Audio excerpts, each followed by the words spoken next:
everybody, welcome to another fantabulous episode of Youth Connect. I'm Aiden. I'm Logan. I'm Jeffrey. And welcome to our Youth Connect. Now, do note, folks, ladies, and gentlemen, that we are going to be having Kevin here as well, but some technical difficulties are happening. And guess what? Speaking about Kevin, he's right here, guys. Hello. Thank goodness you arrived, Kevin. We were so worried that you weren't going to show up. It's technical difficulty, guys. Hello, Yeah, everyone. that's what we Good to said have too. you. Yeah. All right, guys. So, for those who don't know, what in the world is Youth Connect? It's a news interest entertainment show. It's a little bit weird. Why is it weird? Well, it's not your typical news. It's not like the stories and things like that. We're talking really weird stuff. We're talking video game news. We're talking about live music. We're talking about cooking knowledge, interesting facts. There's a mixed bag of everything for this show, and I know it's a show that you are going to love. I'm just going to say again, my co-hosts today are Jeffrey, Logan, and Kevin, and we are going to be bringing you an awesome show. But first things first, always what we have to do is that we have to keep with schedule, and the first person is myself, and I'm going to be bringing you some gaming news.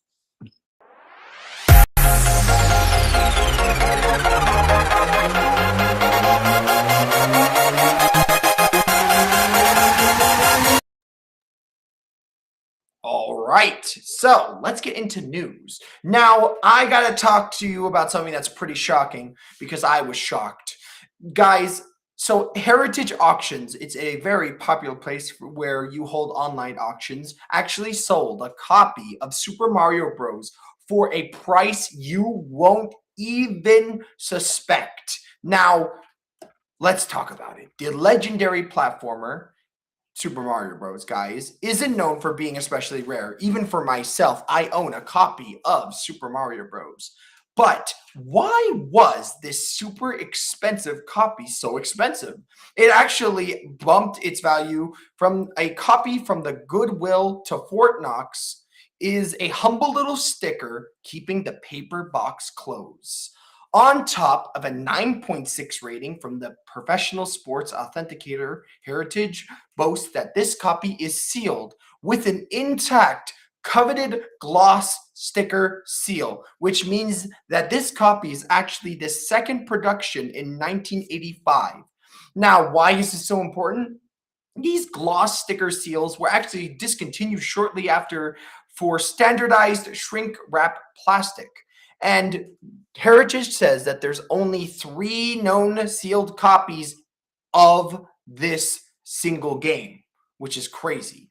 And this has been noted to be one of the most money ever made by the sale of a single video game.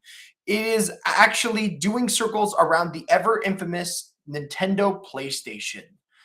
So very interestingly, this also is not even as high as the $1.5 million sale of a Super Mario 64 copy. Now, what is the price, you say? It's $23 million. Unfortunately, the actual buying price was $3 million, and it skyrocketed to an impossible number. Now, let's just say this, guys. One copy of Super Mario Bros. Back in the day was about $30, $29.99, if I remember correctly. From $29.99 to $3 million, that's insane. Now, I don't know where they got the 23 million from. Apparently somebody bidded for 23 million, but they never came to pick it up. So 3 million was the agreed price that somebody paid for. But the auction not only was graded by PSA, which, guys, if you don't know, if something is graded by PSA, mostly Pokemon cards, they're the professional sports organization that kind of gives a grade on how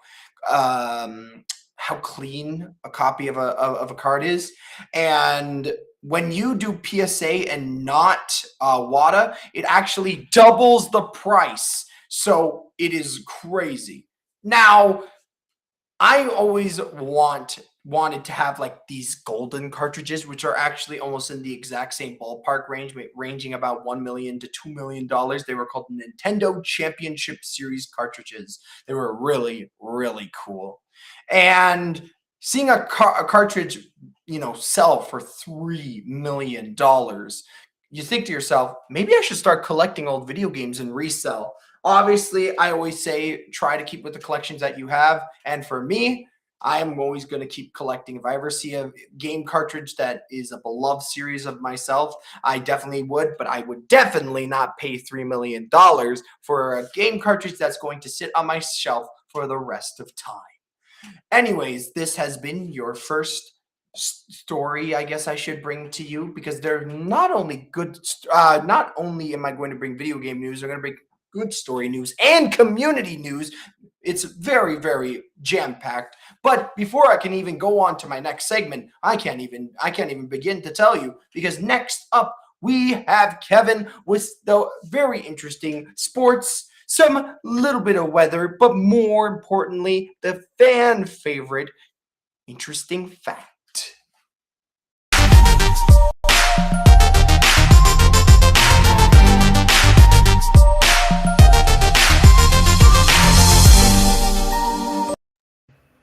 Good afternoon, everyone. Welcome to Youth Connect News. I'm your host, Kevin Ruja.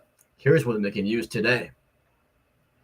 The Afrofest organizers facing challenges securing permit from City of Toronto due to event size. The daily GO Transit train service between Toronto and Stratford set to begin on 6th of July. Canada has rejected more than half of all world visitor applications. And last but not least, Kawhi Leonard, Raptors have a mutual interest in a reunion. The Astrofest is having trouble getting permission from the City of Toronto to hold its festival. City officials says the event has become too large for Woodbine Park, where it has been held for the last 37 years. Organizer Toe said they are looking at ways to control the number of people attending, some ideas including giving out free tickets or limiting how many people can enter the park. He said they applied for a permit in February, but the city told them not to sell tickets or advertise the festival until the permit was approved. Unlike previous years, organizers must now meet certain requirements before getting approval. The first permit application was denied.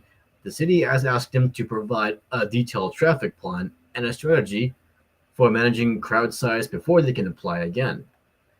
The City of Toronto says working with organizers to find a way for the festival to go ahead. The Astrofest is scheduled for August 14th to 16th, and the organizers said they are determined to make the event happen. The city said it will continue working with organizers either by reducing the festival size or finding a different location that can safely handle a crowd.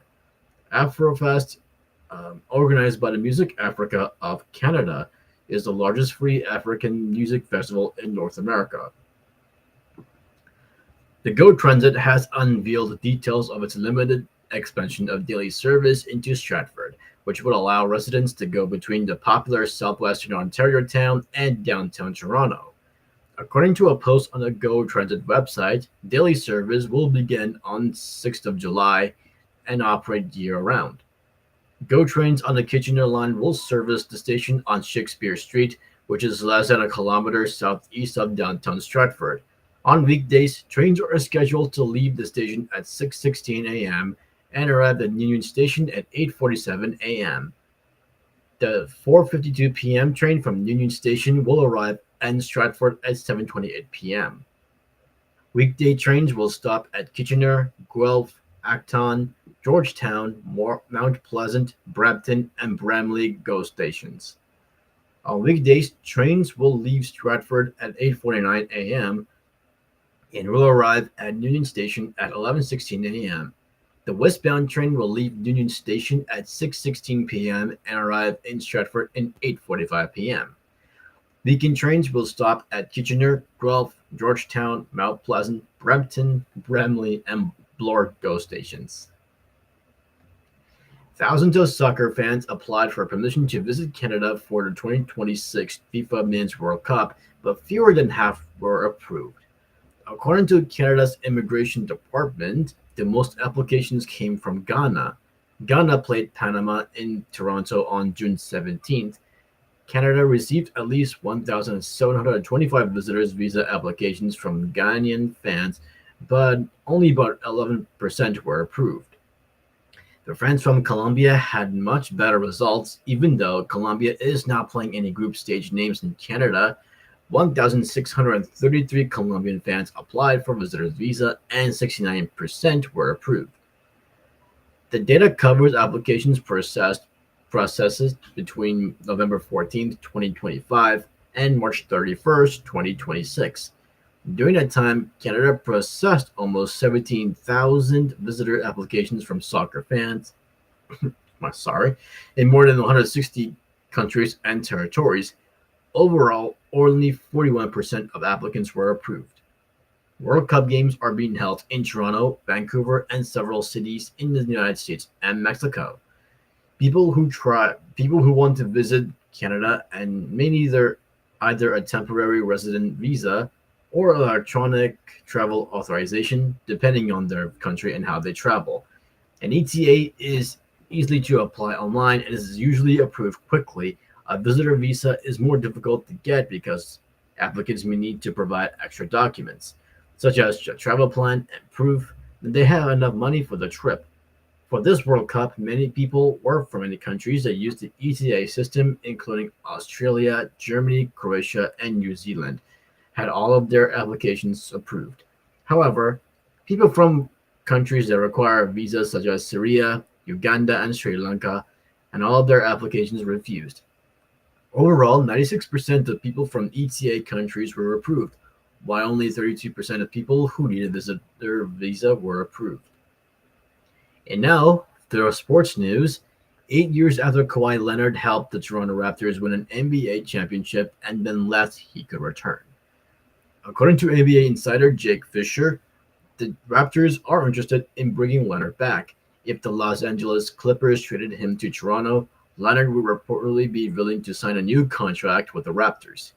Last season was one of the best of his career. He averaged 27.9 bounds, 6.4 rebounds, 3.6 assists, and 1.9 steals per game. He also stayed healthy, playing 65 games, finished tied for 7th in MVP voting, and was named to an All-NBA team for the 7th time. After leading Toronto to the 2019 championship, Leonard chose to go home to Los Angeles and play with Paul George instead of staying with the Raptors. Since then, the Clippers had made the playoffs several times, but have only reached the Western Conference Finals once. After finishing 42 out of 40 last season, they may be looking to rebuild. At a trade deadline, the Clippers traded away veterans James Harden and Ivica Zubac. They received younger players Darius Garland and Benedict Mathurin, plus the number 5 draft pick, which they used to select 19-year-old Keaton Wagler. The Raptors has also improved last season. They finished 46 out of 36, made the playoffs for the first time since 2022, but lost at the first round to the Cleveland Cavaliers in 7 games. The Raptors were also reportedly interested in LaMelo Ball before he was traded to Minnesota Timberwolves. They are also said to be interested in Miles Turner if the Milwaukee Bucks decided to trade several players after Giannis Antetokounmpo after the team. Sorry for name butchering. In today's weather forecast, we have a mix of sun and clouds this afternoon with a temperature of 24 degrees. And tomorrow we will have mainly sunny. The temperature will be 24 degrees. And now for the topic for interesting fact. This year we're going to talk about summer. Summer is a magical season characterized by the Earth's tilt towards the sun, bringing long daylight hours, warm temperatures, and outdoor fun. And I've got 6 interesting facts about summer. The first fact is in some places, the sun barely sets during summer. In countries like Norway, Iceland, and parts of Alaska, the sun stays visible almost all day during summer. This amazing phenomenon is called the midnight sun. Children can literally play outside late at night, even when the sky still looks bright. The second fact is sunflowers follow the sun. Young sunflowers slowly turn throughout the day to face the sunlight. This movement is called heliotropism. Nature is smarter than we think. The third fact is summer is baby sea turtle season. On many beaches around the world, tiny baby sea turtles hatch during summer and race toward the ocean. Scientists believe they use moonlight and reflections on water to guide them. The fourth fact is watermelons are about 92% water. This is why watermelon is one of the best fruits to eat during summer. It helps keep the body cool and hydrated. The fifth fact is thunderstorms happen more often in summer. True, because hot summers air rises quickly and mixes with cooler air, creating dramatic thunderstorms. And last fact is rainbows are more common during summer showers. Summer rain combined with bright sunlight creates the perfect conditions for rainbows. With that, we come to the end of my segment. Tune in for next week's news, weather, and your favorite topic, interesting fact. This is Kevin Aruja, and it's back to Aiden. So, summer. I don't know if it's my favorite season. It's sort of like a kind of season. Season gets warmer. People go swimming. I'm not the biggest fan because you start sweating and the nights get hot. But you know what? For a lot of people, it's when you get to go barbecuing, go to water parks, go to amusement parks. So a lot of people enjoy it. I will say I do enjoy the little road trips that people go on, and sometimes when my family goes. And actually, my birthday is during the time of summer, so I guess I don't mind summer all that much. Thank you so much, Kevin. Now, actually, very interesting, guys. Did you guys know Midnight Day, which is or Midnight Sun, also known as Polar Day, is most visible in the Arctic and Antarctic regions? For example, places like Finland and Russia see it very commonly, and the very, very tippy top of Canada. So it's actually quite interesting.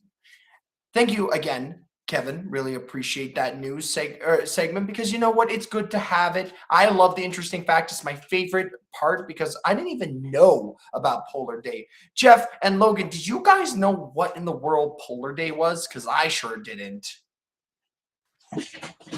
No, I didn't. Oh, fair enough. No. Not Logan either. A shake from Logan. Anyways, I appreciate it, Kevin. Thank you so much. Time to keep you guys rolling to your second gaming news. Okay, so let's keep it moving, guys. So I actually want to talk about this because this is very, very important. We have done many things in our career.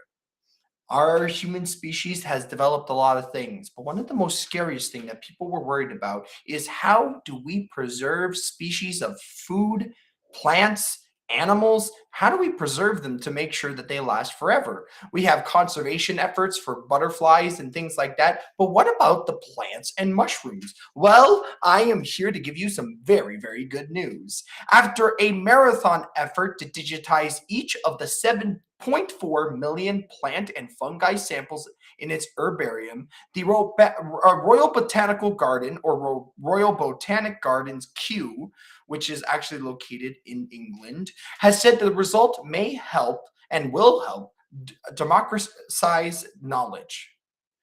While leveraging AI's incredible computation power to plan conservation strategies, discover new chemicals, and more.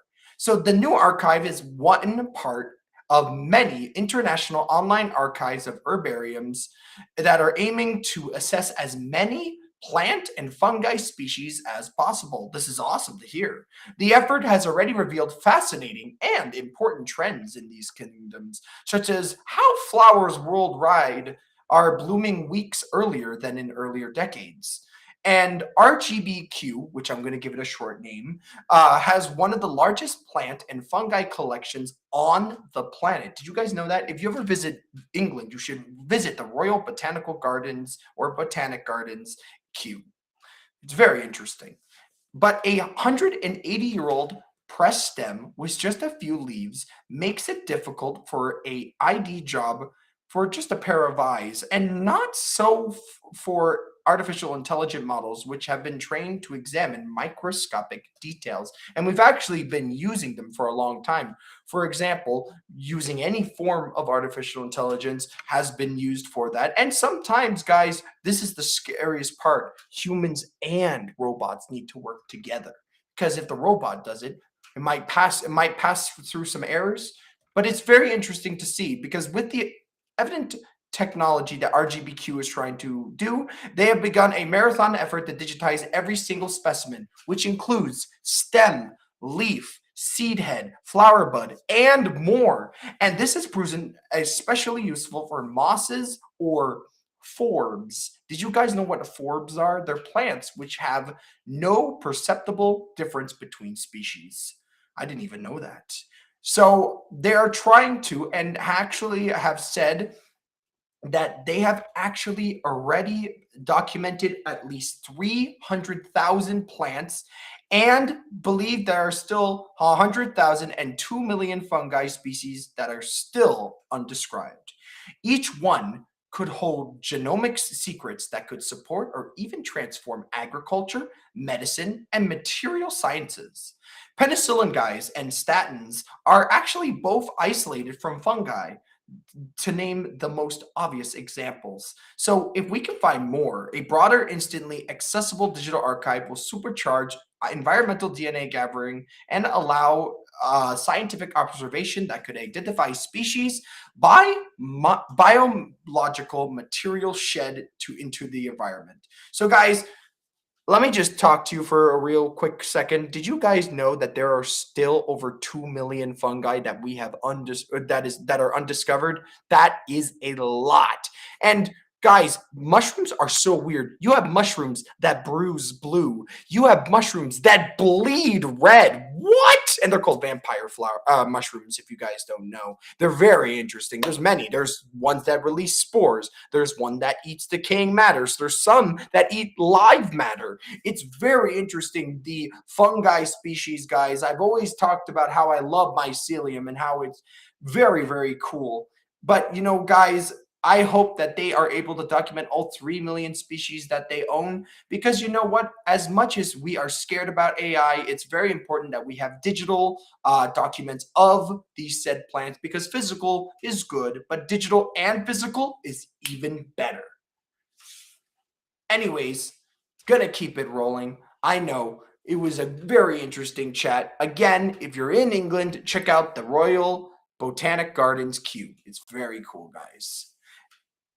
We have our next person. Who may it be? I'm just gonna trick you and tell you right away. We have Logan, and Logan's gonna be sharing us what's happening in the culinary world. What's going on? I don't know. We're gonna have to know thanks to Logan.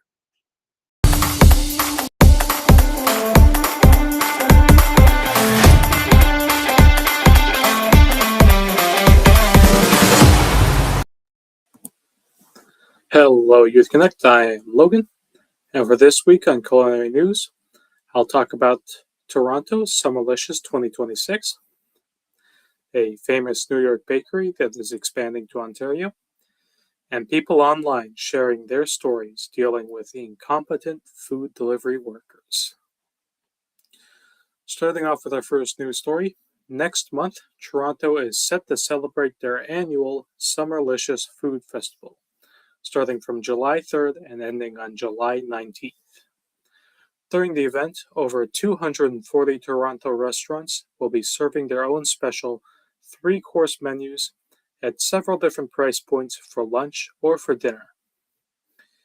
If you want to join in, go to toronto.ca and find their page on their festival. Over there, you'll find a map of the city with all the restaurants participating.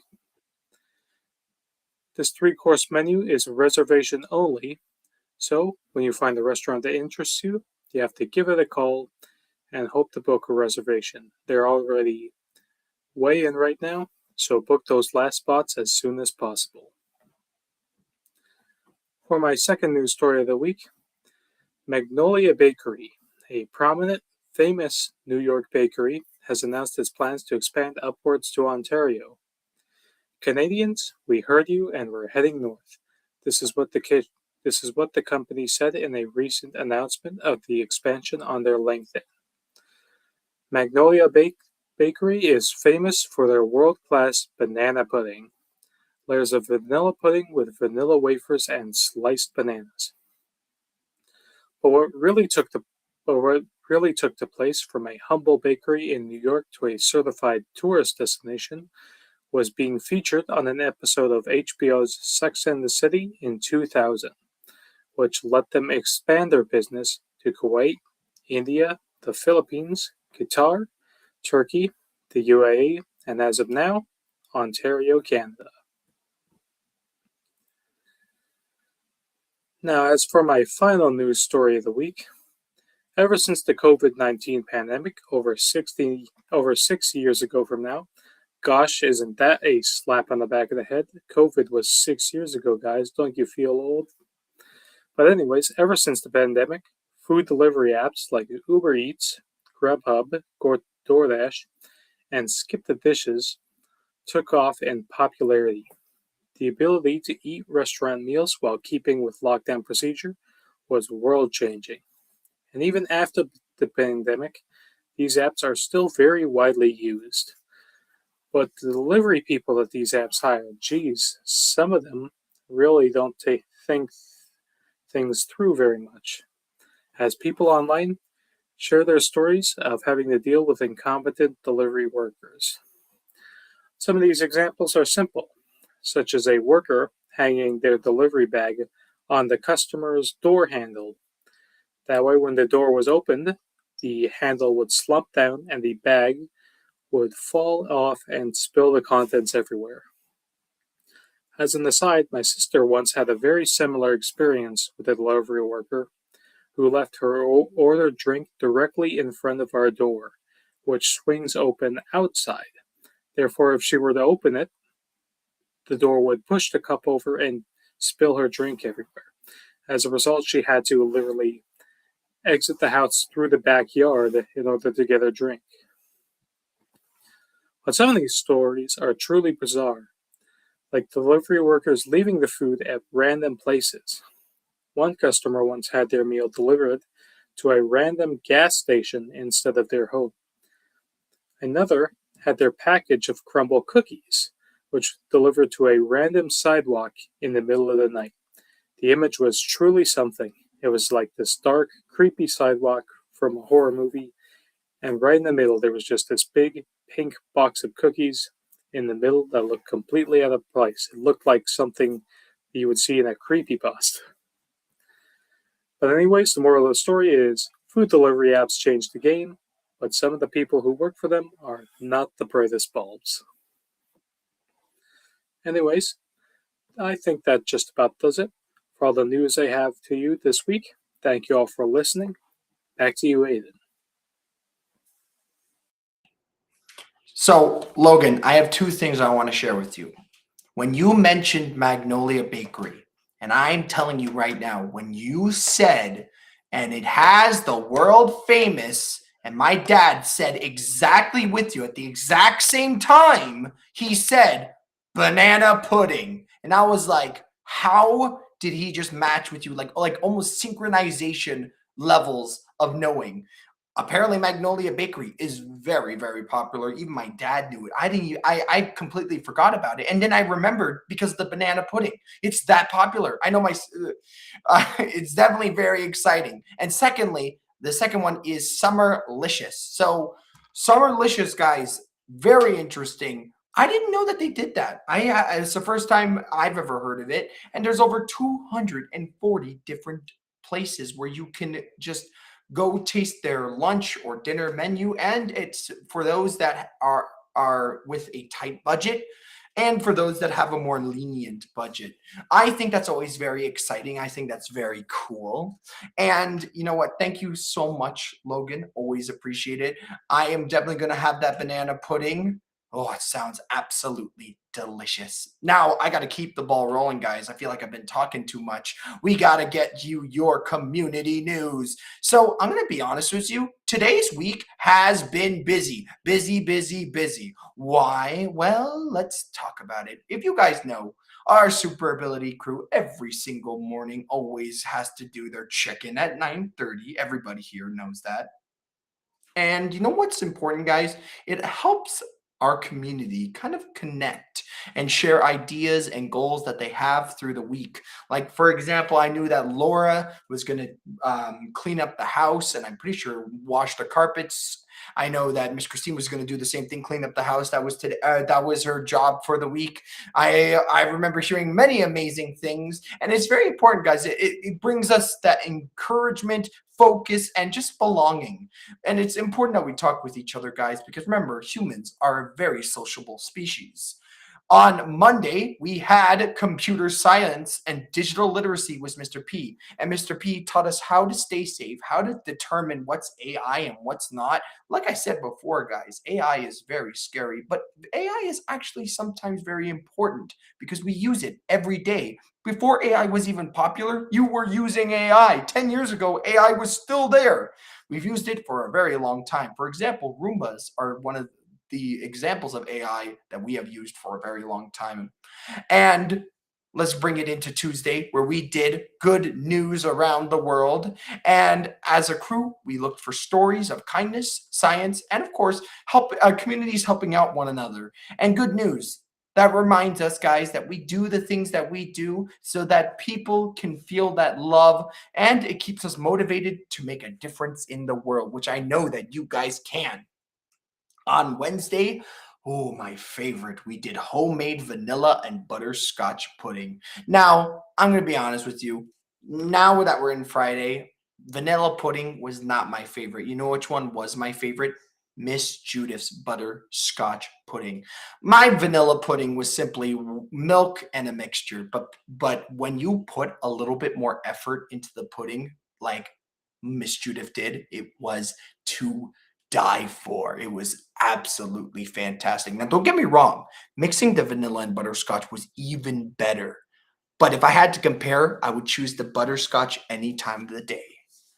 On Thursday, we did art with myself. And you know what we did? We learned about the pillar of art. And the specific pillar that we learned about is perspective.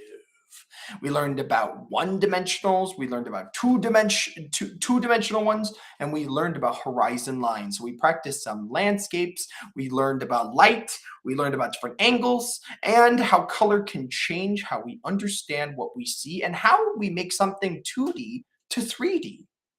And unfortunately, Friday, I had to visit a good friend of mine for her birthday party. Thank you so much for inviting me, Miss Cherry.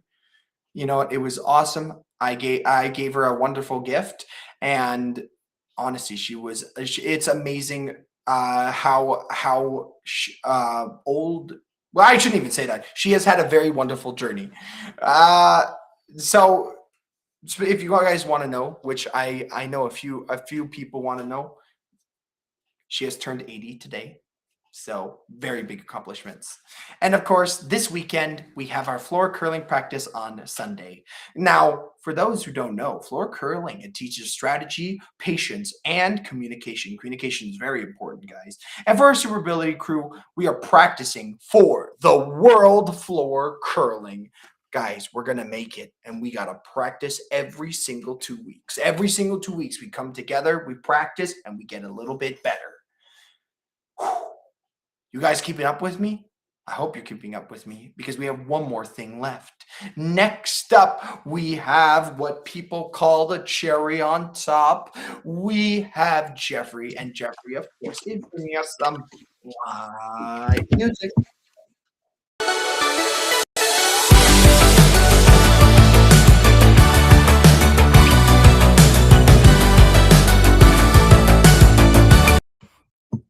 Hello, everybody. I'm Jeffrey, and I'm reporting. I'm doing my music from Boshcon Lake at the cottage, and I'm gonna be playing "Jammin' by Bob Marley." So hope you like it.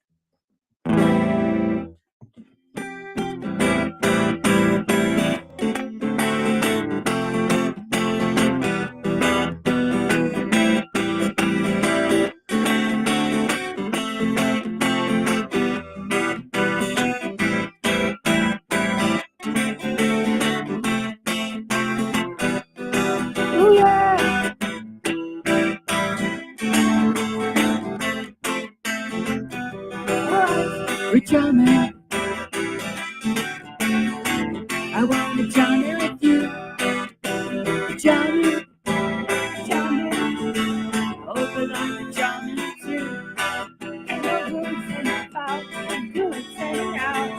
I wanna see you through. 'Cause every day we pay the price, and never sacrifice. Jam till the jam is through. Yeah, jamming. Thanking the Lord. Jamming. Jamming right straight from your. The boots can stop the show when the bang and we're about. Need the candy on our soul. The other than the right, judge the truth and nothing night. Life is like the front and road.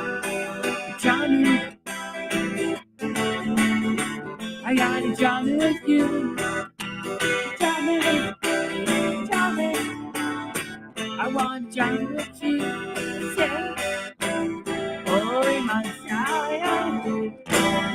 Holy Messiah. Holy Messiah. Holy Messiah. Just sitting in Mount Zion. And the rulers of creation era.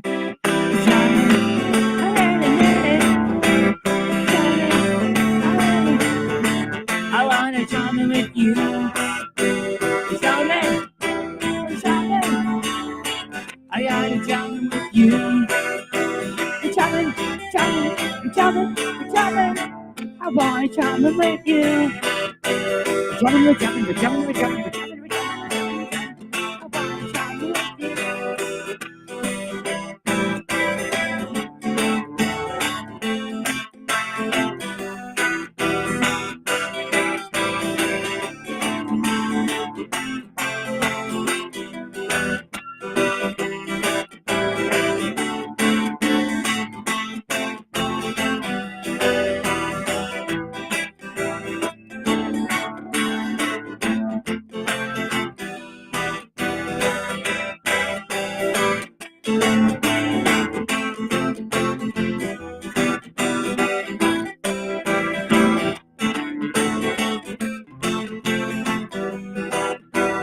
jamming. I gotta jamming with you. Jamming, jamming, jamming, jamming. I know some life to try. Truth they cannot hide. To keep satisfied. To love and always say since the Lord I can't resist. Jump by my side. Jamming, jamming, jamming, jamming. I wanna jamming with you. Jamming, jamming, jamming, jamming. I wanna jamming too. Jamming, jamming, jamming, jamming. I wanna jamming with you. Jamming, jamming, jamming, jamming. I wanna jamming with you. Jamming, jamming, jamming, jamming, jamming, jamming. I wanna jamming with you.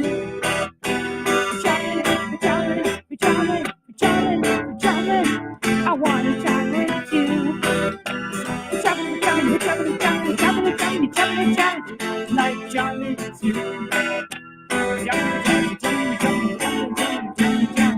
Jamming too.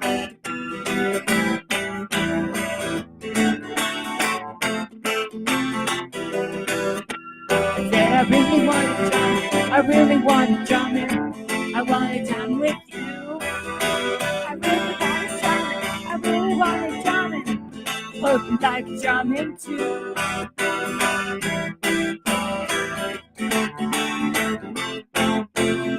You like jamming too. Said I wanna jam with you. Hope you really like jamming too. Said I really wanna jam with you. Yeah.